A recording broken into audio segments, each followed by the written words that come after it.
We're driven by the search for better. But when it comes to hiring, the best way to search for a candidate isn't to search at all. Don't search, match with Indeed. Indeed is your matching and hiring platform with over 350 million global monthly visitors, according to Indeed data, and a matching engine that helps you find quality candidates fast. Leveraging over 140 million qualifications and preferences every day, Indeed's matching engine is constantly learning from your preferences. Join more than 3.5 million businesses worldwide that use Indeed to hire great talent fast. And listeners of this show will get a $75 sponsored job credit to get your jobs more visibility at Indeed.com/Blue Wire. Just go to Indeed.com/Blue Wire right now and support our show by saying you heard about Indeed on this podcast. Indeed.com/Blue Wire. Terms and conditions apply. Need to hire? You need Indeed.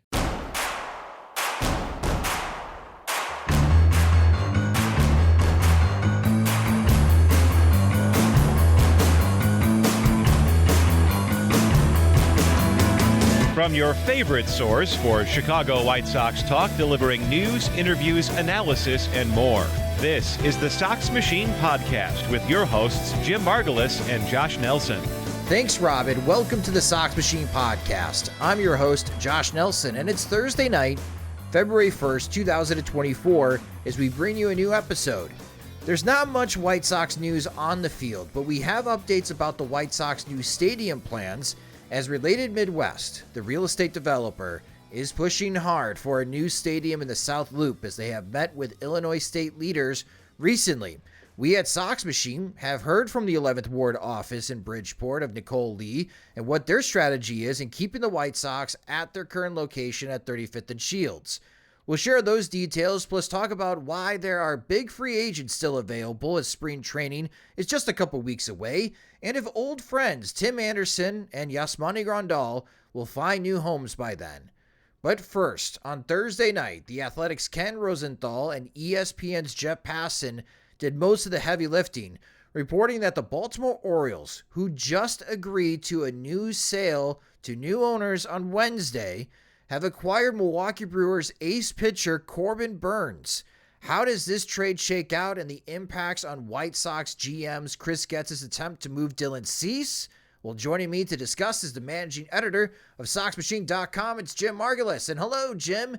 Man, the Baltimore Orioles have been busy the last couple of days. Nice to see one blockbuster trade prior to spring training starting. Yeah, and coming on the heels of an ownership change, like kind of a sale or a partial sale that basically moves John Angelos out of the picture. And yeah, he sounded miserable running the team. Yeah. As much fun as he should have in Baltimore with the ballpark that they have, striking the new lease that goes up to 30 years and having this division winning talent paired with the still the number one farm system by some rankings, a payroll that's still under 100 million. Like, that should be the ideal situation for any owner, saying like, yeah, we did it right. We are currently in a position to strike and be good for a long time. And he just sounded so miserable, whining about TV deals and attendance and how he wasn't going to be able to maintain any of the players or hold on to them because of the contract. So enjoy this run while it lasts, because the game's economics are so unfair. And then he goes and sells to two hedge fund billionaires for 1.7+ million. And it sounds like they're excited to run the team and injecting a lot of positive energy. And then sure enough, yes, a day after that, they do strike for the starter they've needed. I think White Sox fans were hoping it'd be Dylan Cease, but Corbin Burnes is like, he's Dylan Cease. He's probably a little bit better than Dylan Cease if you're looking for like a rock of rotation. The difference is 1 year of team control versus 2, but depends on what kind of starter you want and the discounted price the Orioles paid relative to what the White Sox seem to be asking for Cease. Like, it's a deal that makes sense for him. The Baltimore Orioles have World Series aspirations in 2024. And as we saw last year, they're really good. They're really good. So I don't think it's crazy to say they have World Series aspirations for this season. if you were in their shoes, Jim, let's take our White Sox caps off for a moment.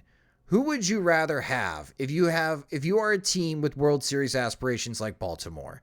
Corbin Burnes or Dylan Cease? I think I would rather have Burnes just because of the price they paid. Like, I think there's a lot of value to Cease having 2 years of team control, but he's less efficient than Burnes when it comes to starting, lasting in a start. Like, Burnes throws about like 20 more innings more a year roughly than Cease does, walks fewer batters, strikes out about the same. So you kind of know that the guy you're getting is probably going to be able to go 6 innings instead of 5, 7 innings, or at least 6 2/3 instead of 6, which counts. Like, when you have a bullpen like Baltimore does, and they saw that with Bautista's late season injury, you don't want to wear it down by having so many starters that can only throw 150 innings. Like, you want to have one guy who stands a chance of throwing 200 or at least rounding up to 200, and Burnes gives them that. So I think Cease offers a little bit more upside for maybe dominance with really filthy strikeout totals. Well, Burnes did that a couple of years ago, so maybe Burnes can rediscover that too, the way that Cease's strikeout total dropped off a little bit. They're close, I think, but yeah, I think with the young pitchers they have and with the pitchers still to call up, I still think they need somebody who could deliver innings and be like a guy you don't mind having throw 110 plus pitches, because that 110 pitches is probably going to get you 6+ to 7 innings versus when Cease throws 110, maybe he finishes 6 in a typical start, especially in a division where they might foul off a lot of pitches and really might extend at bats. So yeah, it makes sense, I think, for the Brewers to not worry so much about next year if really the only prospects they sent, Joey Ortiz and DL Hall, plus a draft pick the White Sox didn't have, that's something the White Sox couldn't offer, was a draft pick. If the draft capital really appealed to the Brewers, and really really appealed to the White Sox really couldn't talk about that too much. That I think is really something that, makes sense. So I think when it comes to what's left now, it's now that Burnes is out, I guess is the one thing. Now that Burnes is out of the markets, I don't know if Cease has really any peers, but I think between the two of them, if you're only giving up Joey Ortiz, who the Orioles couldn't use anyway, and DL Hall, who Burnes replaces effectively, then yeah, that's a hard trade for the Orioles to pass up. Yeah, I really like this deal for Baltimore. Now they have Burnes to oppose Garrett Cole in those critical division matchups in the 2024 season. For Milwaukee, as Jim mentioned, even though Joey Ortiz plays shortstop, the early indications out of Milwaukee is that Ortiz is going to get some playing time at third base in the major leagues this year. DL Hall, who is out of the Baltimore's bullpen the last couple of years, moves into the starting rotation for the Milwaukee Brewers. And we'll see what the Brewers do with the 35th pick in the draft, which I love that the draft pick is involved, because if you have been listening to this podcast for years, I have been campaigning for Major League Baseball to allow trading of draft picks. If teams could freely trade draft picks, then maybe Chris Getz gets a deal that he would like for Dylan Cease, in which teams would be more willing to trade first-round picks, because even though they have those picks and they're hoping to count on that money, at this stage, we don't know what that bonus slot value is. We don't know what your bonus money is going to be. But your prospects, you've been spending a lot of time developing them. Maybe teams would be more freely giving up first-round picks than top prospects, and where the White Sox currently are, reloading, rebuilding, whatever, maybe they'd rather have those first-round picks than a 21-year-old prospect in high A. Yeah. One thing that jumped out at me initially, I was thinking that the prospect or the draft pick was going the other way, and then I corrected course. But the White Sox, I think that draft pick would hold extra appeal this year. Now I'm thinking it through a little bit. With the White Sox missing out or getting on the wrong end of the lottery and not being able to pick higher than 10th next year, that's a case where having the 34th overall pick could hold extra appeal. Now that the lottery, teams can't really stack lottery picks year after year the way they used to, having that extra first round pick, making up some of the money that they lose by not having a top 5 pick versus a top 10 or 15 pick. Like, that's a case where you could really shape or mold some trade packages in ways that they couldn't before. So that's something I wonder if the White Sox, when they were talking with the Orioles, I wonder if they talked about getting that draft pick or getting some extra capital, or if they just really wanted prospects and only, prospects in their current form. Because with the draft capital, even though it's for this upcoming July draft and the White Sox already have the 5th overall pick, that extra bonus slot value, if they really like someone, and it sounds like they're going to go 3rd overall because that team could offer more money, well, the White Sox would have more money in their draft pool with that pick. So they could really get who they wanted in this upcoming 2024 MLB draft. But alas, the Milwaukee Brewers get this pick. So I keep asking this question, like, what is Milwaukee's game plan? But this could end up being a savvy move if Joey Ortiz proves to be a league average hitter. We know defensively, all the reports out of Norfolk is that he's going to be a solid defender at shortstop. If he could stick at third base and be a league average offensive player, that's an everyday player the Milwaukee Brewers have for years. DL Hall, they got years of control, and now they gain an extra first-round pick for 1 year of Corbin Burnes. So Milwaukee Brewers could come out, they could be happy about this exchange for 1 year with Burnes, because the Brewers had zero interest in extending Corbin Burnes after the season. But you mentioned that now there's no other peers for Dylan Cease in the trade market. How does this trade impact Chris Getz's opportunity in moving Dylan Cease prior to spring training? That's I think that's a good question. It was a question I not opened with, but I included in my February is here. What are the White Sox going to do? What are they doing, etc. post I had on Thursday morning, just talking about every time a trade partner pops up, the Mariners were the most recent one. Within 24 hours, they trade for Jorge Polanco. They send a top 100 outfielder Minnesota's way, and that's a guy who might have been interesting for the White Sox to fill out a potential trade proposal. And now, the Mariners might, not really have as much to offer as they did. So that probably doesn't work. So I'm inclined to think that, as these partners whittle down, and as Blake Snell and Jordan Montgomery are still in the market, just costing only cash, and maybe their prices are getting lower. Although with Scott Boras clients, in the case of Snell, you never know, he tends to pull out the deal when you least expect it. I think the chances are more and more likely that he probably does start the season. Cease does with the White Sox. Yeah, that Seattle reported deal, I just figured that it was Seattle kicking the tires.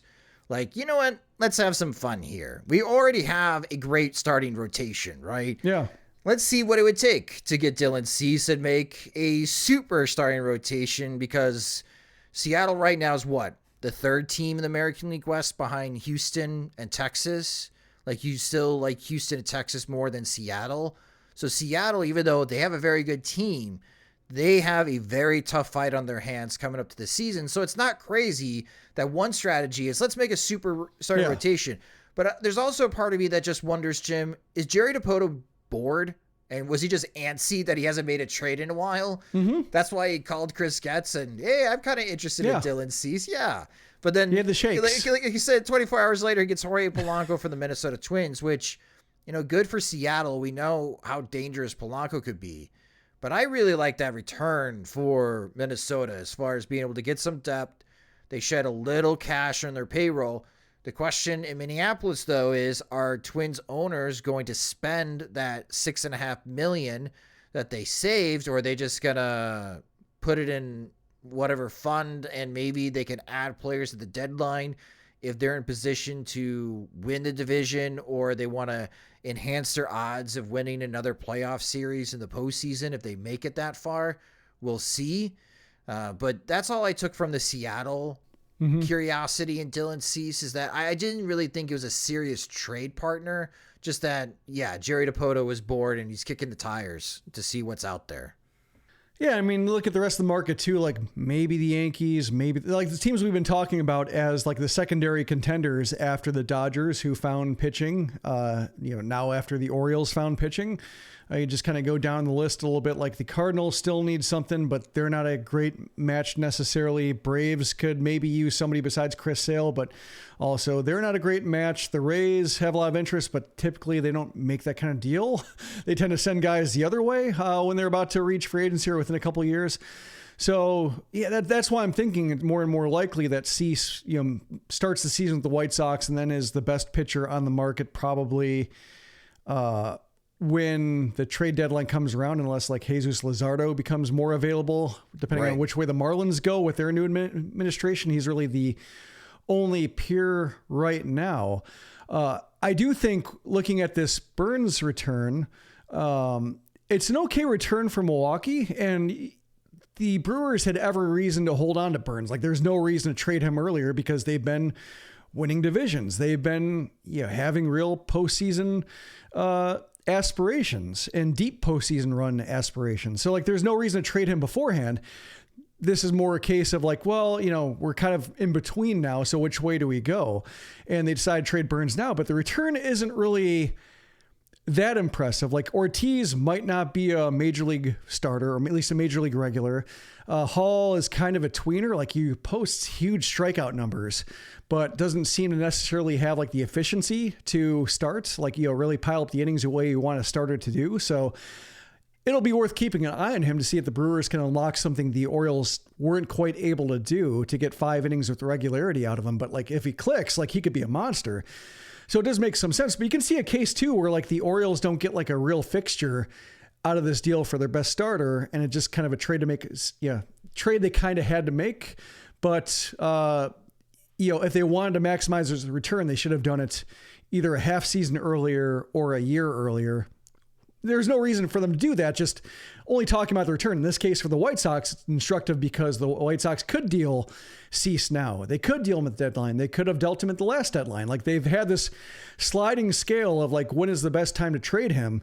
And so I think you're seeing now what the return might be like if the White Sox let the trade deadline pass too, and you get all the way to 1 year remaining. And it's like, well, Ortiz and Hall aren't bad, and they're excited, at least with Hall, he's got some excitement to him, but there's also like a high bust factor for both, if you're hoping for a regular, that I think might be a little bit uncomfortable for like having Cease as long as the White Sox had in a position to deal him. So if it turns out that the White Sox don't deal Cease this winter or spring, and he starts the season with them, then I think it really becomes incumbent on Chris Getz to really start priming the trade deadline for him, even if like late June you're talking, like just, maybe even earlier when it comes to what teams could really use a pitcher. Like be ready to deal him, because like that, it really is important to try to get that extra half season, the extra postseason for Cease to matter, because otherwise the price will go down quite a bit. We're all in a holding pattern when it comes to Dylan Cease and what this offseason meant for the Chicago White Sox. But in a future podcast episode, right around when spring training starts, we'll recap the White Sox offseason. And so essentially we're giving the White Sox front office a couple more weeks to do something. And again, read Jim's post on SoxMachine.com as we enter February. We'll talk more about the players that are available, even old friends as well. But the next topic, and this is by far the biggest topic when it concerns the Chicago White Sox, because they're not doing much on the field or in transaction news, the latest stadium update. So since we last spoke last week about the White Sox flirting with the idea of moving to the South Loop, there have been a few new reporting developments. From the Chicago Sun-Times, they reported that Related Midwest, who is the real estate developer, spoke with Illinois House Speaker Chris Welch and Illinois Senate President Don Harmon. Related Midwest is not asking for state money, according to the Sun-Times, but rather they want the Illinois Sports Facilities Authority, commonly known as the ISFA, to be granted authority to rearrange existing bonds that are currently for Guarantee Rate Field, extending those bonds over to the South Loop location, which Related Midwest already has $500 million in TIP funds allocated to develop the land. So Related Midwest, rather very quickly, has gotten positive feedback from Chicago Mayor Brandon Johnson, also the Chicago Federation of Labor President Bob Reeder, and the 3rd Ward Alderman Pat Dowell, and even 11th Ward Alderman Nicole Lee was on record, reported to be impressed with the proposed plans.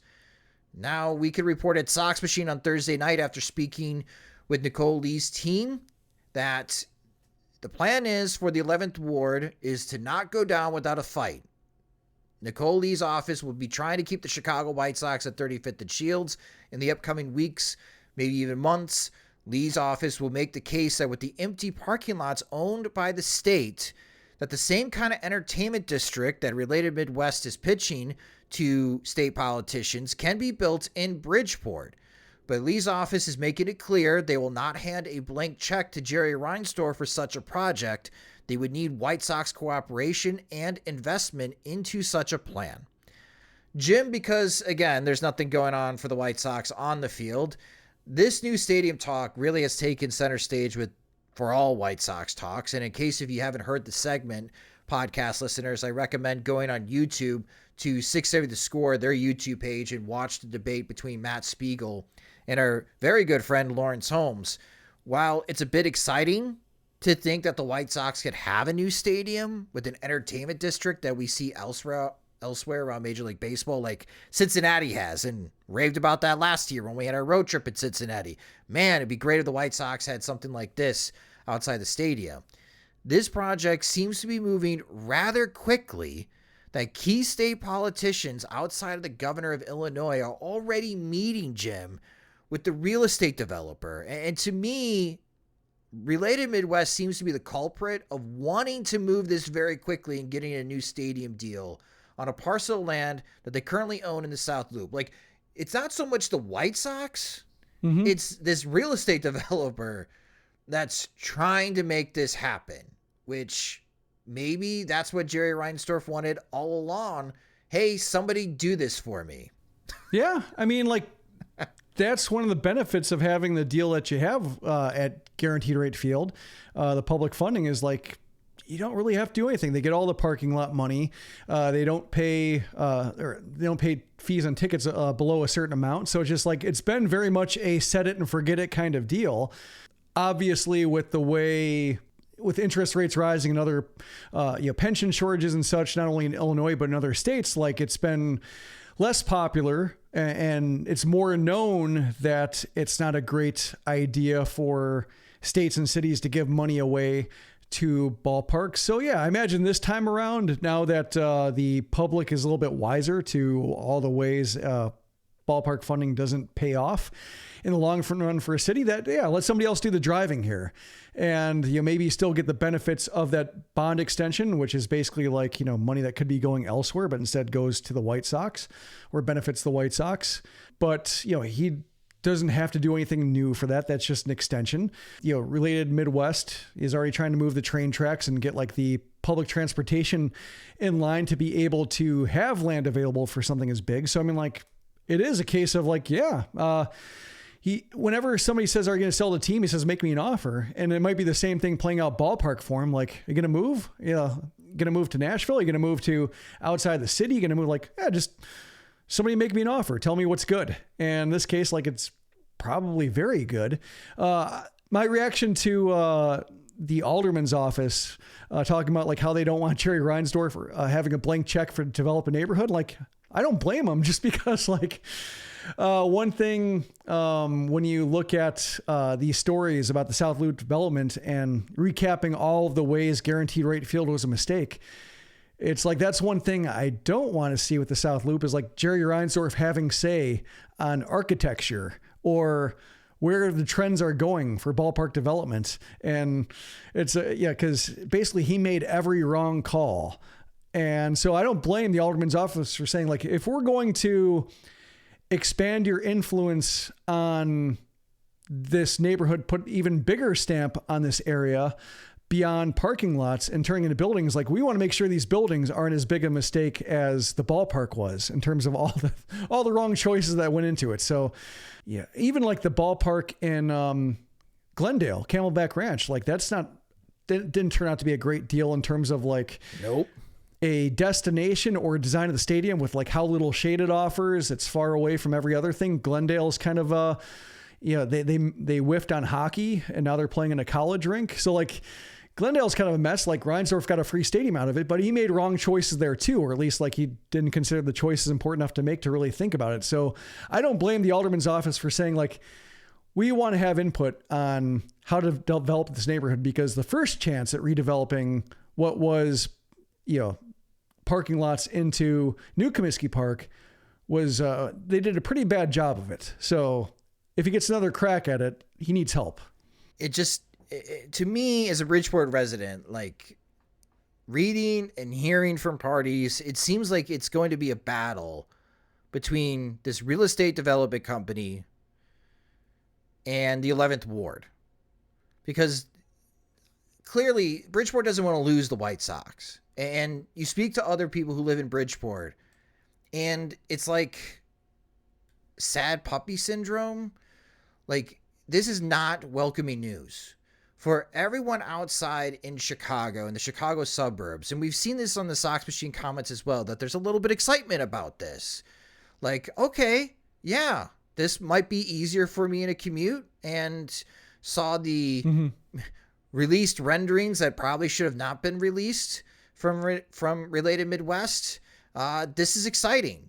But everybody keeps saying that Guarantee Rate Field is not in a neighborhood. I mean, Commissioner Rob Manfred made that comment, right? That the neighborhood goes dark after games, and that couldn't be further from the truth. Like, I get it. You go to Guarantee Rate Field, if you're the commissioner of Major League Baseball, it's a lot easier to turn right out of the Guarantee Rate Field parking lot to hop on the highway than it is to go turning left down 35th over in the Halstead district, because that takes like 2 minutes. Like, oh, we got to get out of the south side of Chicago. It's scary down here. Like, yeah, I could totally see someone like Rob Manfred making that comment. But I assure you, Bridgeport he's not a Buffalo Wings and Rings guy. He's not a Buffalo Wings and Rings guy. Must not like Chinese food.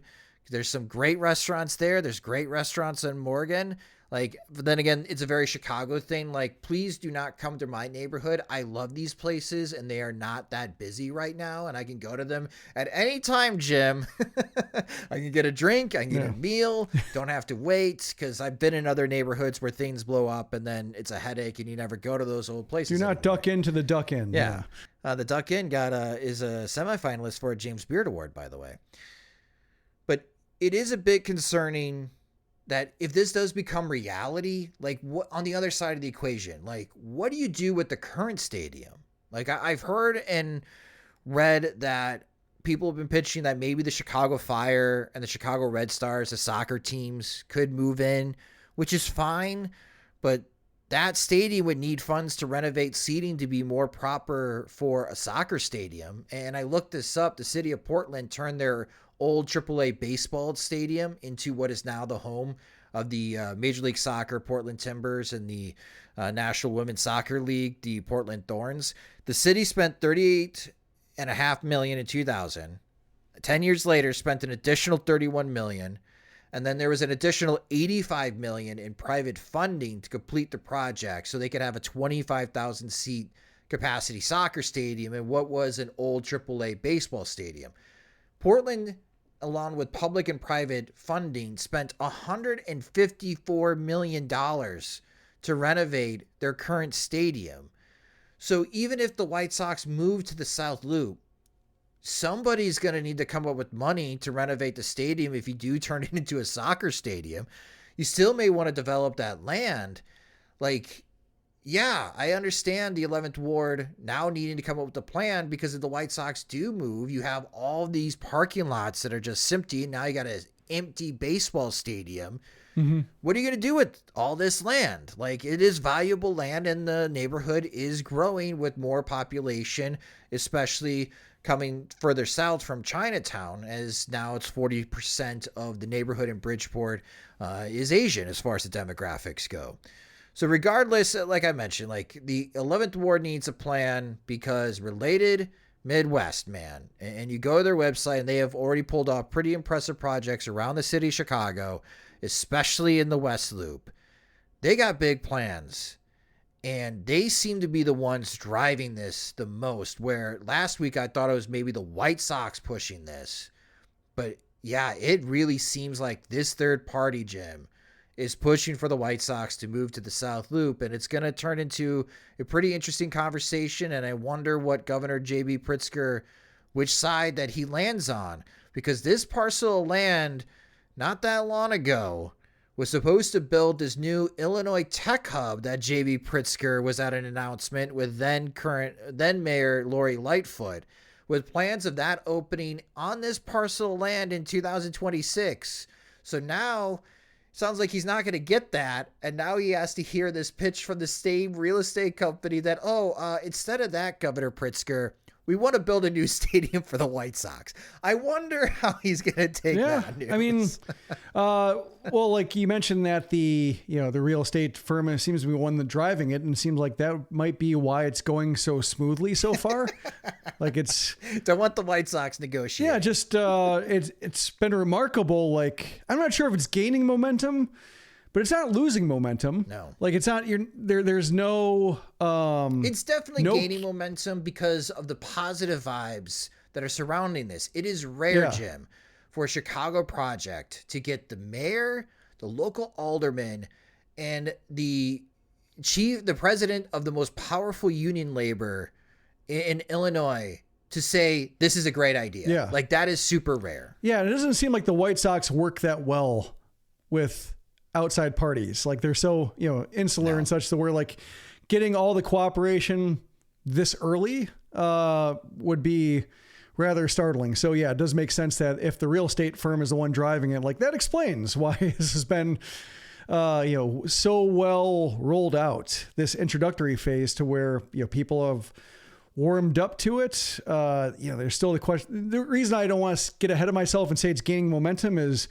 because there's still a big unanswered question about like, right, where is all the money coming from? And I think that's one that's too important to like treat as like, yeah, we'll get to it when we get to it, because cities and states have made that mistake over and over again. So I guess, being on the side of, having a platform, you want to stop short of cheerleading it without knowing exactly where the money is coming from and say like, my stance is more, this is kind of interesting, just how, every week or so, there's a new update where there isn't that snag yet, which I think, I keep expecting the next update will be, they're at loggerheads with the governor, or they don't have the buy-in from him. Like, no, it's all good so far. So hats off to them for at least the, nailing the early news cycles really well. It's a lot better than what's going on in Vegas. Yeah.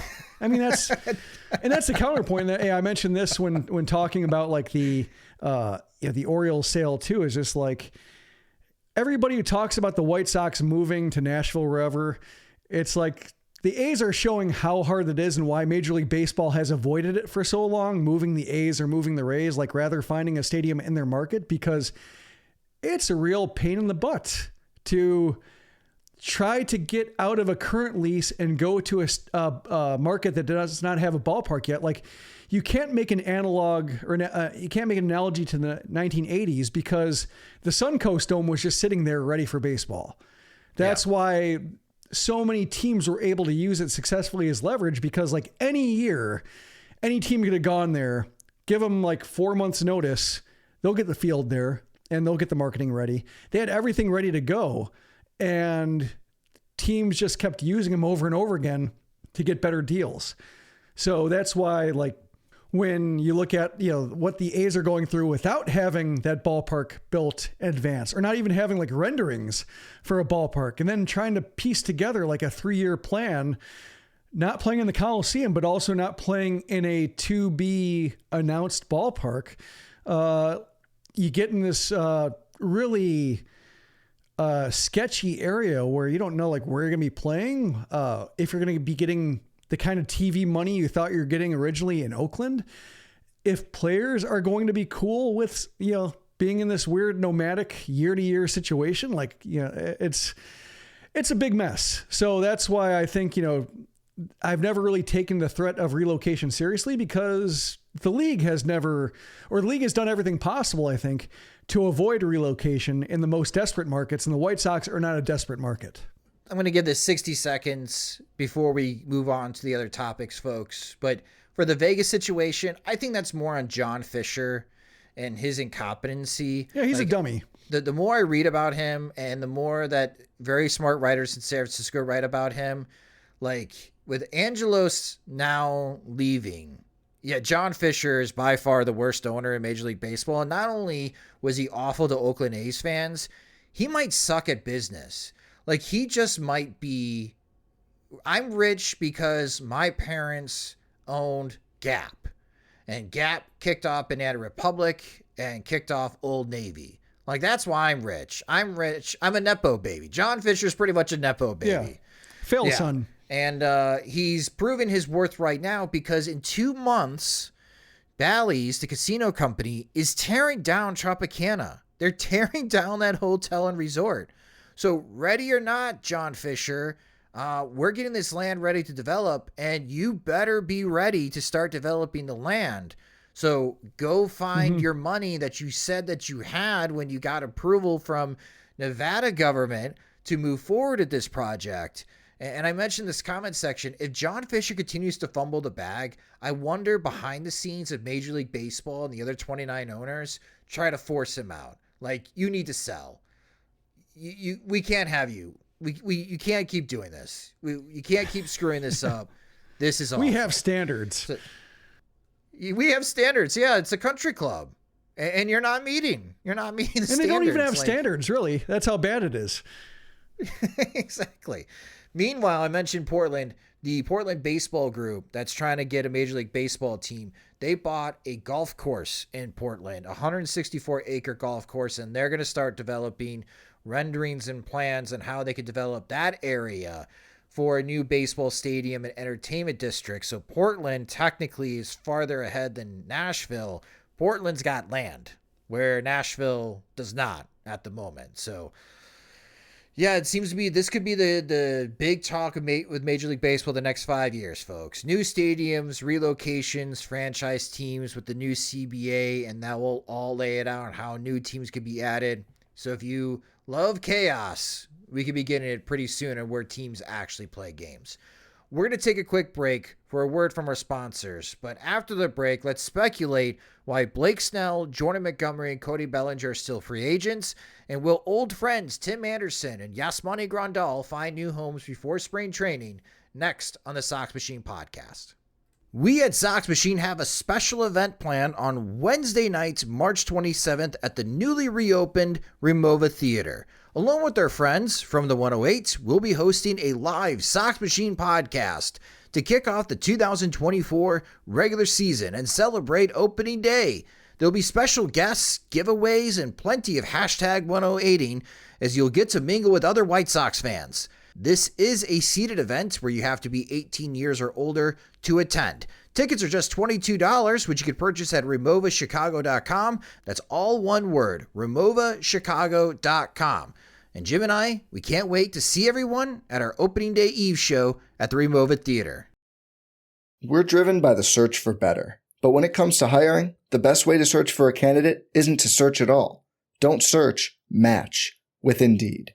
Indeed is your matching and hiring platform with over 350 million global monthly visitors, according to Indeed data, and a matching engine that helps you find quality candidates fast. Leveraging over 140 million qualifications and preferences every day, Indeed's matching engine is constantly learning from your preferences. Join more than 3.5 million businesses worldwide that use Indeed to hire great talent fast. And listeners of this show will get a $75 sponsored job credit to get your jobs more visibility at Indeed.com/Blue Wire. Just go to Indeed.com/Blue Wire right now and support our show by saying you heard about Indeed on this podcast. Indeed.com/Blue Wire. Terms and conditions apply. Need to hire? You need Indeed. Hey, I'm Andy. If you don't know me, it's probably because I'm not famous. But I did start a men's grooming company called Harry's. The idea for Harry's came out of a frustrating experience I had buying razor blades. Most brands were overpriced, overdesigned, and out of touch. At Harry's, our approach is simple. Here's our secret. We make sharp, durable blades and sell them at honest prices for as low as $2 each. We care about quality so much that we do some crazy things, like buy a world-class German blade factory. Obsessing over every detail means we're confident in offering a 100% quality guarantee. Millions of guys have already made the switch to Harry's, so thank you if you're one of them. And if you're not, we hope you give us a try with this special offer. Get a Harry starter set with a 5-blade razor, weighted handle, shave gel, and a travel cover, all for just $3 plus free shipping. Just go to harrys.com and enter code FACE at checkout. That's harrys.com, code FACE. Enjoy. Welcome back to the Sox Machine podcast. All right, so after talking about the Corbin Burnes trade and White Sox new stadium talk, we're going to talk about Major League Baseball here because, again, pitchers and catchers are going to report on February 14th in the Cactus League. I believe they report February 13th in the Grapefruit League in Florida, and then full squads show up 5 days later. So spring training is rapidly coming, and it kind of harkens back to the 2019 offseason. If you recall, that's when the White Sox failed to sign Manny Machado, and Bryce Harper ended up signing with Philadelphia into spring training. Both of those players they're the biggest free agents of that class, and they signed very late. Well, the biggest free agents have already signed, but you still have big free agents available, and starting pitchers Jordan Montgomery and the National League Cy Young winner Blake Snell, and then Cody Bellinger, one of the top position players in this free agency class, still available. So, Jim, it harkens this question in my mind, like, what's going on? Why haven't Jordan Montgomery, Blake Snell, and Cody Bellinger have signed? So let's start with Blake Snell, because it seems like word on the street is that his agent, of course, Scott Boras, and I think Scott Boras represents all three players, that Boras is seeking a 9-year contract for Blake Snell, along the same lines that Garrett Cole signed with the New York Yankees. And I'm wondering, at this stage of the offseason, is anyone going to budge and meet Boris's asking price for Blake Snell, or do you not buy that rumor, Jim? That seems like a lot for a pitcher who's already 30. Like, I would think like 9 years would be like, oh, you know, 27, 28, hit the ground running as a prospect, and then got called up and, you know, never went back down to the minors and is hitting free agency in his prime. And sure, like Garrett Cole, like, you know, that kind of deal. And Blake Snell, you know, because he, you know, led the league in walks last year because he's never thrown more than 180 innings and he's only done that twice. Like, he's either thrown 180 innings or he's thrown 130 innings. Like, he's not somebody who throws like 160 with regularity and qualifies for the ERA title. When he qualifies for the ERA title, he wins the Cy Young, but when he doesn't, like, it's just, he's missing basically a month plus the season. And if a pitcher's already 30, he's already had like the ups and downs with availability, and his in-start stamina isn't necessarily the best, to go back to like the Dylan Cease thing.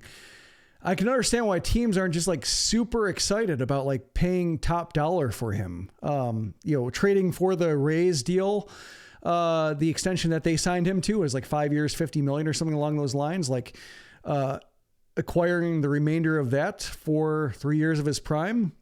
Sure. That makes that makes plenty of sense, because you can still have plenty of cash to spend around him and really fortify the rotation the way that the Padres did with like getting Yu Darvish as well. So that makes sense. But having Snell as like the centerpiece of a rotation and taking up all of the money versus being like a secondary salary where maybe you can spend the money to get a more reliable pitcher, whether start to start or, you know, over the course of a season, having a better feeling about getting 170 plus innings than Snell really gives you. I think that could be like a sticking point in just like how bad teams want somebody like him. And, you know, Scott Boras is very good at his job, but sometimes his approach backfires when the player isn't quite the right player for that hard of a line. And while I'm reluctant to doubt him, just because he tends to pull these deals out, like even if he has to wait to mid-March to do so, the weaknesses that Snell has, I think, are notable enough to say like, pump the brakes a little bit. I could see a team maybe agreeing to like a 5-year deal for Blake Snell, like 5 years, $150 million, $30 million per season. He'd still be one of the highest paid pitchers in Major League Baseball with that type of contract construction. But If Boris is asking for 9 years, as you mentioned, Jim, he's stubborn enough to hold on and advise his client to wait. Somebody will eventually budge.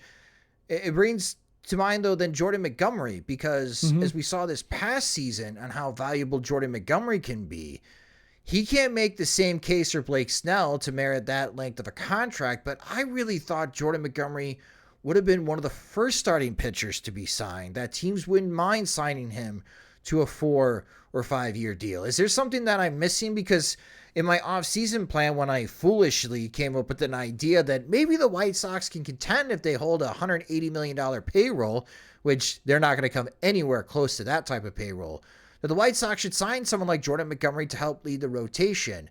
I still think that would be a good idea, but the White Sox are not going to explore that, so don't get your hopes up, folks. But I am shocked that no other teams have signed Montgomery to this day. Yeah, I mean, like, I think Boris having both players, like, is the easy explanation, especially, and I'm not sure, like, it would seem to be a conflict of interest if you're trying to use one player to set the market for the other, you know, and then you kind of get in this endless standoff with yourself almost, if you're passing up, like, acceptable deals for your client because you're holding out for a better one for another one. So I don't know if that's, like, something that's possible in those ranks, but, like, there are two opposite pitchers. Like, in terms of Snell's weaknesses, walks too many batters, often gets hurt and misses starts. Like, Montgomery can't say the same. He doesn't really walk batters. He keeps the ball in the park pretty well. He's good for 150 plus innings, at least the last 3 years. Like, he's been able to make 30 starts. He's been able to qualify for the ERA title. So, like, that's been points in his favor. So, like, you would think that if teams aren't really excited about Snell, those teams would be interested or excited about Montgomery, you know, maybe going a year longer than they'd like to, the kind of standard inefficiency of free agent contracts, because you're getting the skill set you want and you'll worry about the 2028 complications when you get to it, whatever the deal ends up being. So that confuses me a little bit, aside from the Boris factor. The one thing with Montgomery is that it really seems like he wants to go back to the Rangers, or at least that was kind of the initial thought. And the Rangers are tied up in the Bally Sports deal. You know, what's the future with that? How much are they going to get for TV deals? And so they really haven't been spending. And I think that's why the Mariners are in an interesting position of, like, catching the Rangers as they regress a little bit and as they just try to get by on the money they spent last year, because they won their World Series, so they don't need to push as hard to enjoy the windfall from what they accomplished. So I can see the Rangers not being, you know, all that excited about them, and I can see, like, the Cardinals not maybe having, you know, they don't spend as freely as other teams to where, like, they knock Scott Boris's socks off with, like, a huge contract. Like, they spend money. They just, you know, it's not like they don't spend the kind of free agent money where, like, going back to Garrett Cole at the Yankees, like, a team saying, like, oh, I can't compete with that. Or in the case of, like, even Carlos Rodon, the deal he signed with the Yankees, like, everybody's saying, like, yeah, that's good for Rodon. Yankees can afford that, but, like, I'm glad I didn't sign. You know, like, you can kind of see, the Cardinals are on that tier below, even though they do spend. So I can see, like, that they're not going to go guns blazing for Montgomery, especially since they just had him and he didn't make a difference in terms of what they didn't accomplish during the first half of last season. So maybe they're thinking, like, yeah, I don't want to, you know, get caught in a bidding war against myself when we know that he didn't reverse the course of our team already. So if those are the two teams he kind of wants to play for, or that are interested and they're just, for one reason or another, tempering their enthusiasm, then I can see kind of getting this loop of, do the Angels get desperate? You know, because they're a team that can occasionally spend stupid money, and you know, get the deal they want. But it is, you know, the TV deal, I think, because that's the reason why the Twins aren't spending, even though they just are, you know, they won division, had an attendance boost, seem well positioned every other way to spend, and they aren't. Like, that could be a case where Montgomery's the kind of market that would be going nuts for Montgomery just is a little bit held back by what, I guess, not being sure what their income is going to be next year. And then finally, Cody Bellinger.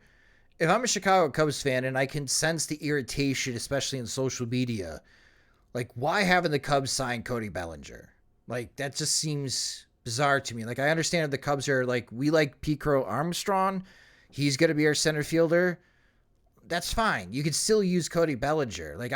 Bellinger's another one that I'm really surprised. Like, the Yankees don't make sense now because they got Juan Soto, and that outfield is pretty packed now. There's a part of me that just, I wish that Jerry Rice would just wake up and be like, you know what, Scott? $27 million for 1 year of Cody Bellinger. Would Bellinger play one season with the Chicago White Sox and probably get traded in July? Like, it's not even a full season, like half a season.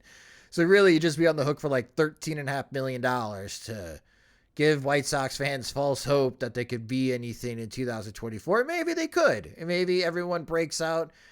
Makata, Jimenez, Vaughn, they all break out along with Luis Robert, and then Bellinger comes in, and then all of a sudden they have a lineup. They're scoring runs. Like, this is pie in the sky type of thing. But there's a part of me that's like, if nobody wants Cody Bellinger, why not the White Sox? But we know why the White Sox won't. But I'm still confused on like why the Cubs haven't gotten a deal done, or anyone for that matter.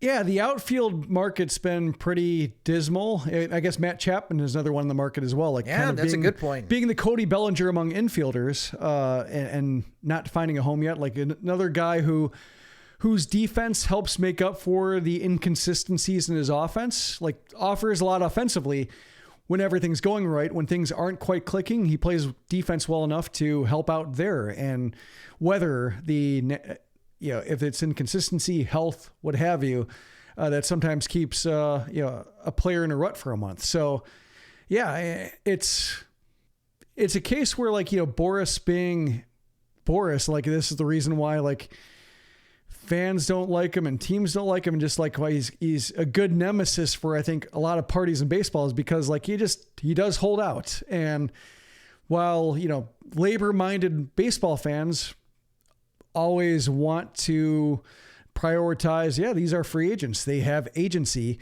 to decide where they go and wait as long as they can to get top dollar, it does suppress the excitement of, like, getting your new toy and just imagining all the ways your lineup can go and kind of drawing up strategies against lefties and righties. And the guy like Bellinger, where do we play him? Center, left, right, first base? Like, how do we maximize a skill set? And then, like, if he comes back, it's like, it's already spring training. So, that kind of excitement of what normally would have been like a winter meeting signing, it does make the winter a little less special. So that's, I think the problem with, like, one agent cornering the market the way that Boris has.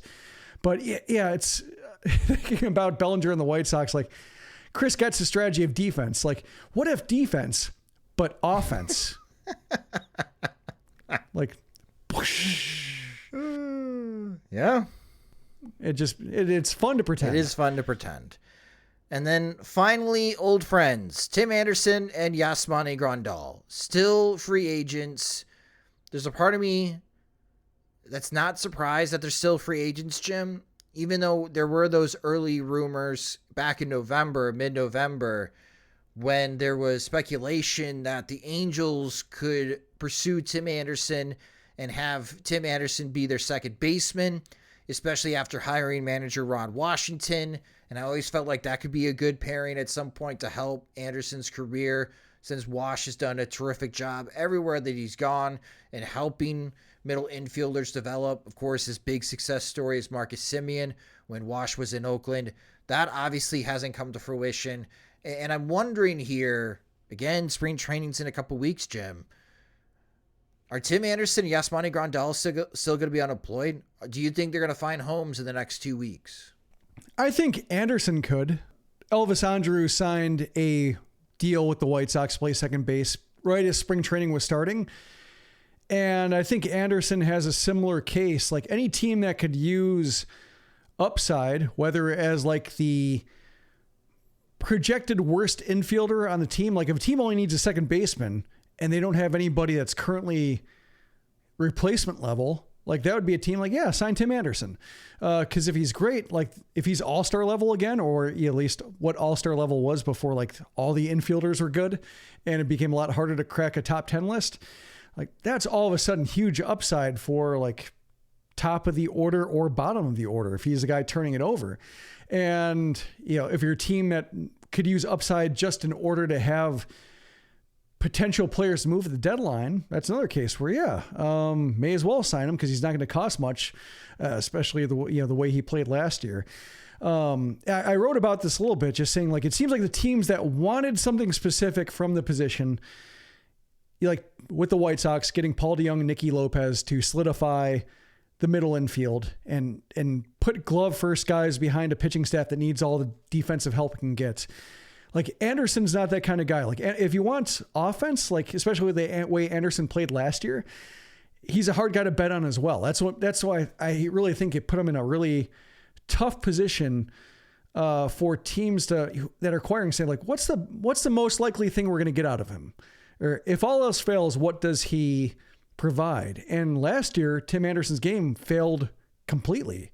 Like, I think the only thing he did well was steal bases, but he didn't get on base enough to steal bases. So he only stole like 12 or 13. So, like, you can't count on that. He didn't defend well, didn't get on base, just seemed kind of out of it. The whole team was out of it, but just when it came to, he wasn't his usual self on the field, in the dugout, in the clubhouse, etc. So, like, what is this guy now? So I can see just this being a long winter for him in terms of recognizing his new value and then just trying to figure out the best place where he can rehabilitate his value in a hurry. So he might be picky a little bit to make sure that he doesn't get blocked or, kind of walled off on a team and being like a bench guy. Cause I think he really does need to start in order to try to recapture what he had. But I can see teams that want certainty in one aspect, just looking at Anderson saying, I'm not sure what that certainty is. Because even if he's good, he may not stay healthy. That's the other thing working against him. So it's tough because it's, as fun as he is when everything's going right, you hate to see somebody just kind of lose all his mojo in 1 year. So I'm hoping that he finds a deal that works for him, just give him the playing time that he needs to put it all together. Grandal, I think, like, if he retired, I imagine he'd be fine. Yeah. Like, he's accomplished plenty. He's made generational money. You can call it a good career. I don't know if he wants to be anybody's backup. I don't know if a team would want him as a backup. Another case of, like, what does he do well?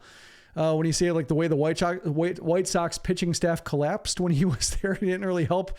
I'm not sure if he's going to, like, steward a pitching staff, if he's going to shepherd other young catchers. I don't know if he's going to offer that. So he might not be like a Martin Maldonado, make everybody better around you, including former fellow catchers. So he just might be content to be like, yeah, it's a career. He could be. Yeah. I mean, you get so used to starting, like, you might not be that kind of guy who has to play second banana and be the helper. I could see it. I could see Grandal retiring. Tim Anderson, we'll see.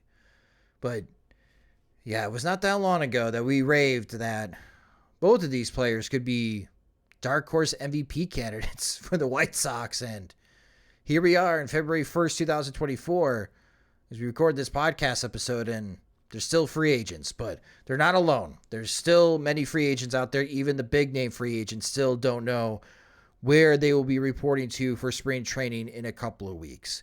But that will do it for this episode of the Sox Machine podcast. But before we sign off, we kind of buried the lead here for Sox Machine. We have some major news, major site news that we're going to be announcing on Monday, February 5th. And we're not trying to deliberately be coy. Is that the right phrase here, Jim? Like, we'll be making this announcement on Monday. But with this particular announcement, again, we'll be live streaming. The live stream will be at 12 p.m. Central Time on Monday. And we'll have that news also on Monday on SoxMachine.com. But we're very excited for this big news that we're going to be announcing on Monday.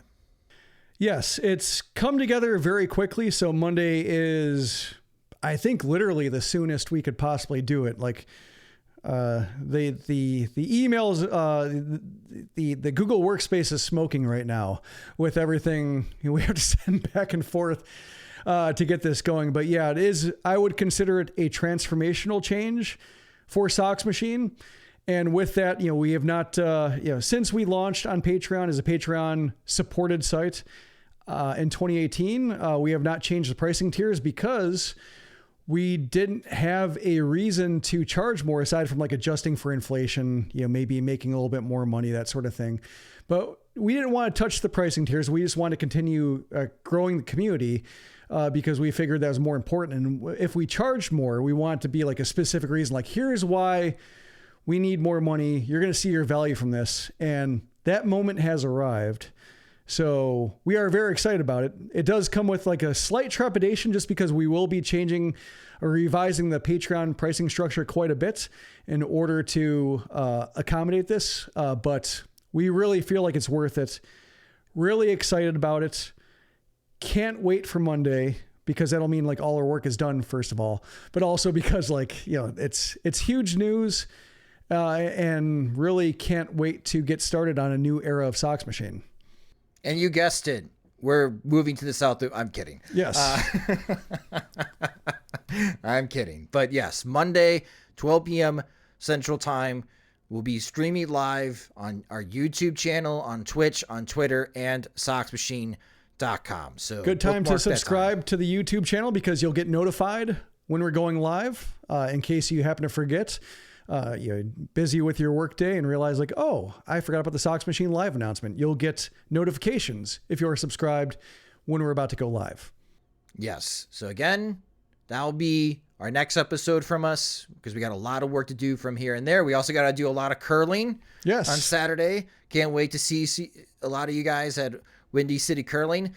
Don't ask what the big announcement is going to be at the curling event. We're going to be not telling you, and you're going to be extra angry at us and throwing a 40-pound stone on the ice at me. It's not going to be great. But yeah, can't wait to see everyone at curling and can't wait to talk to you guys on Monday, with the exception if Dylan Cease, of course, gets traded over the weekend. You will obviously hear from us on Sox Machine. And that's the last thing we need right now. That really is the last thing that we need right now. If you are listening, Chris Getz.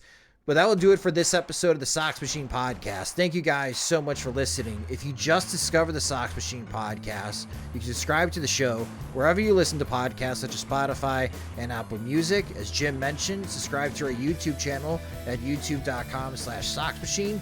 For the podcast listeners that listen to the show through Google Podcasts, please note in March, Google will be migrating you from Google Podcasts over to YouTube to listen to the podcast, which we do upload our podcast episodes into our YouTube channel. So please be aware of that change that's coming in a month. And you can follow us on social media. We're on all the platforms at Sox Machine. You can follow me there as well at SoxMachine_Josh. The Sox Machine Podcast is a production of SoxMachine.com. You're on for all things Chicago White Sox baseball. Alongside Jim Margulis, I'm Josh Nelson. Thanks for listening and watching.